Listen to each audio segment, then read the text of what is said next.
Selamat bergabung kembali di mata kuliah Paleontologi GL 2171. Saya Mika Rizky Puspaningrum dari KK Paleontologi dan Geologi Kuarter, Fakultas Ilmu dan Teknologi Kebumian. Tema bahasan minggu ke-13 kita kali ini adalah mengenai fosil vertebrata.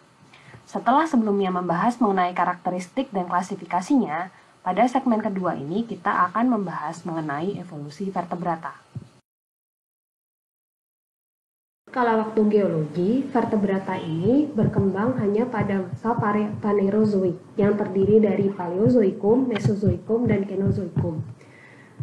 Vertebrata yang pertama kali muncul adalah ikan yang tidak berahang atau semacam sekarang adalah agnatha, yaitu pada masa Ordovisian atau sekitar 500 juta tahun yang lalu.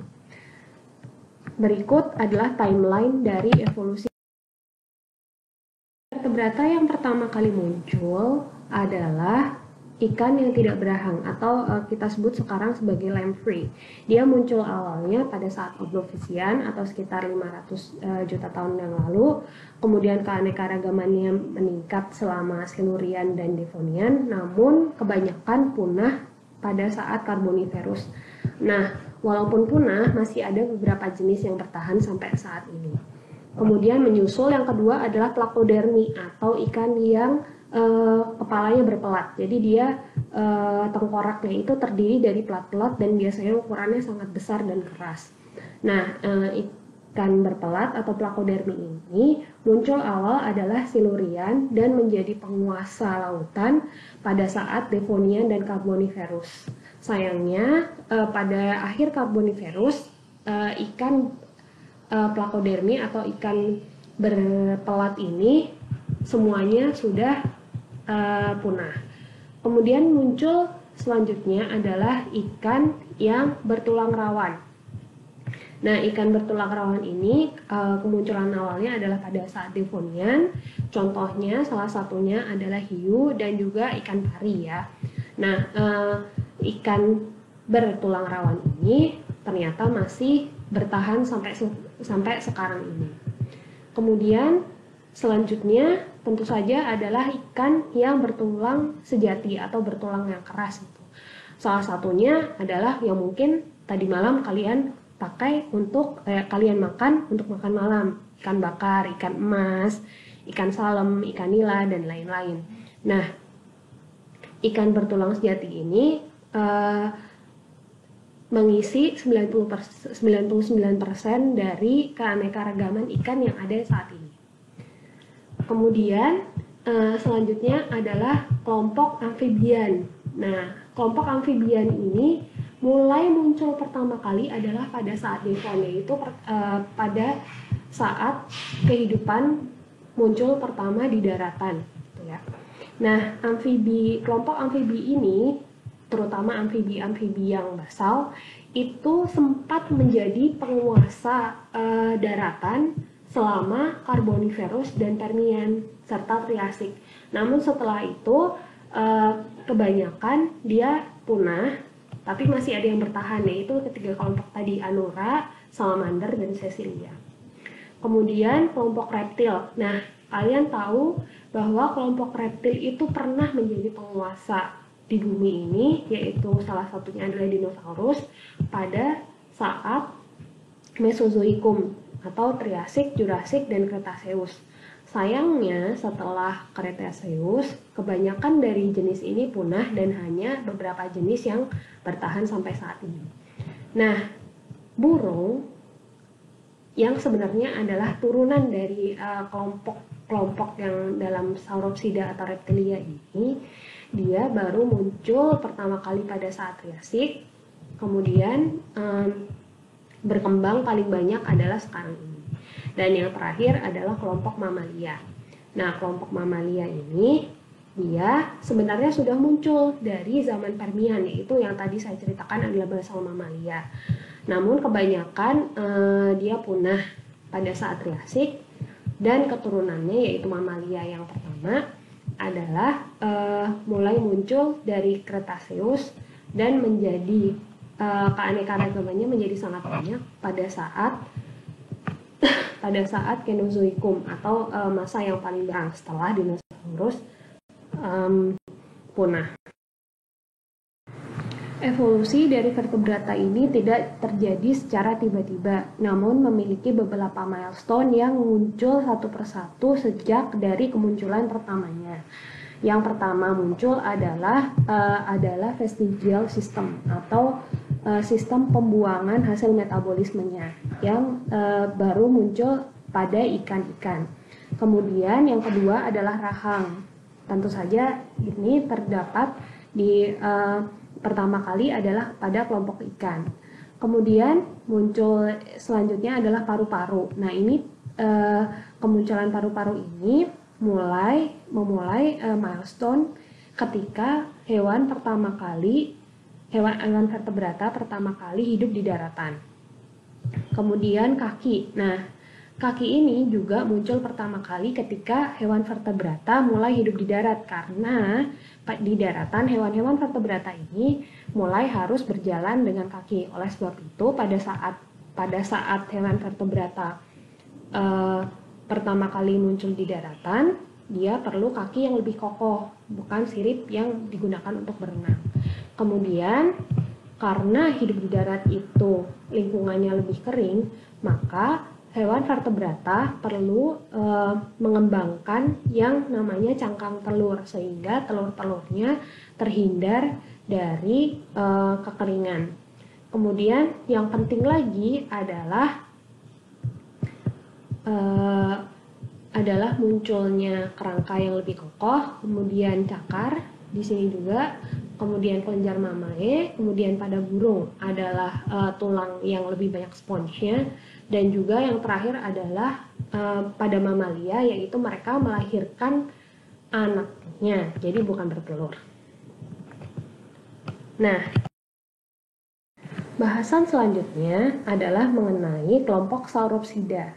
Jadi ini adalah perkembangan kelas terakhir pada vertebrata, yaitu masuknya kelompok reptilia dan burung dalam satu kelompok, yaitu Sauropsida. Nah, kenapa ini bisa terjadi? Jadi pengelompokan kedua kelompok yang tadinya berbeda ini ke dalam kelompok Sauropsida sebenarnya karena beberapa temuan-temuan pada beberapa dekade akhir ini, yaitu bahwa burung sebenarnya berkerabat dekat atau malah bagian dari dinosaurus. Jadi dari sini kita bisa lihat adalah beberapa fosil-fosil yang ikonik. Paling kiri atas ini adalah fosil Archaeopteryx, atau yang kita bilang sebagai setengah burung setengah dinosaurus, atau dinosaurus yang dia sudah memiliki bulu. Nah, ternyata setelah penemuan Archaeopteryx ini, dia lebih banyak penemuan-penemuan lain yang menunjukkan bahwa pada saat itu terdapat lebih banyak jenis dinosaurus atau reptil yang ternyata dia sudah memiliki bulu seperti burung.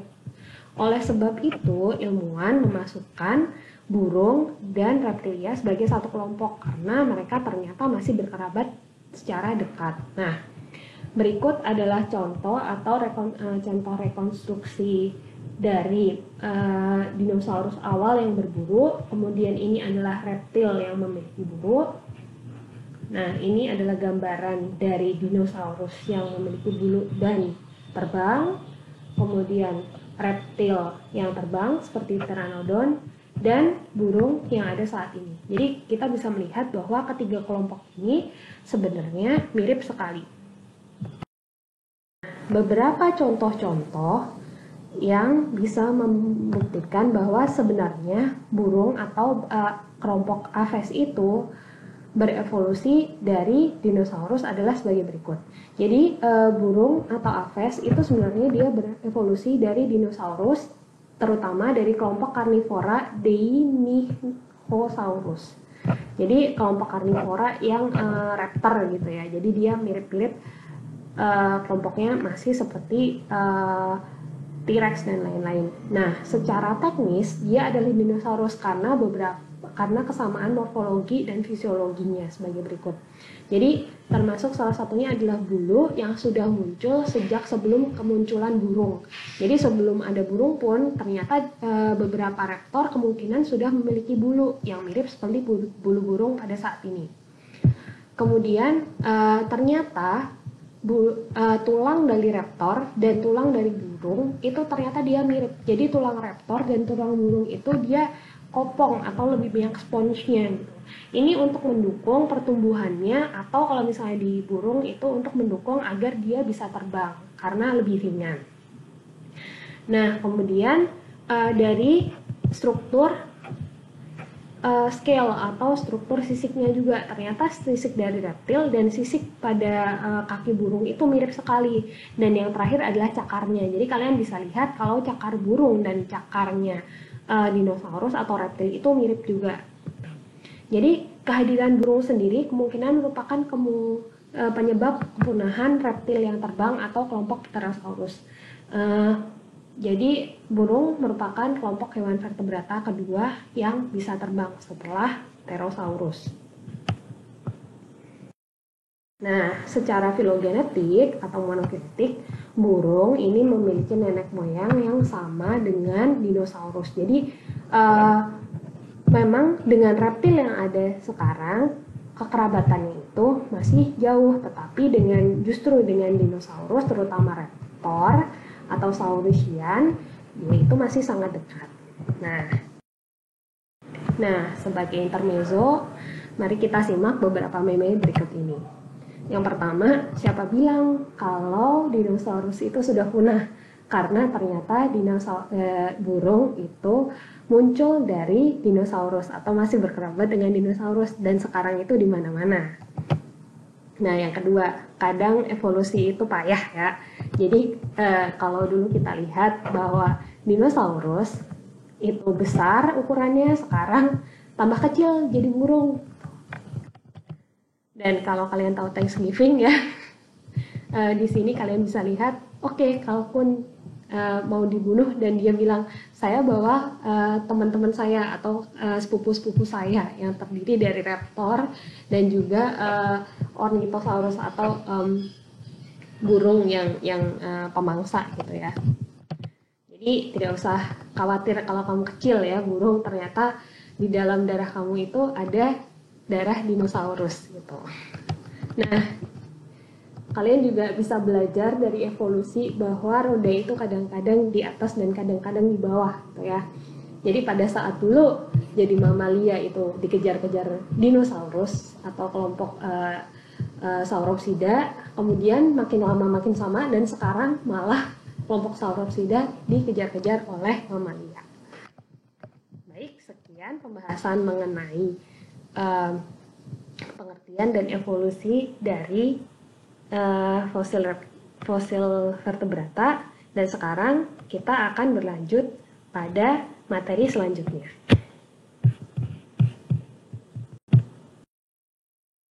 Demikian bahasan kita mengenai evolusi vertebrata. Pada segmen selanjutnya kita akan membahas mengenai fosilisasi vertebrata.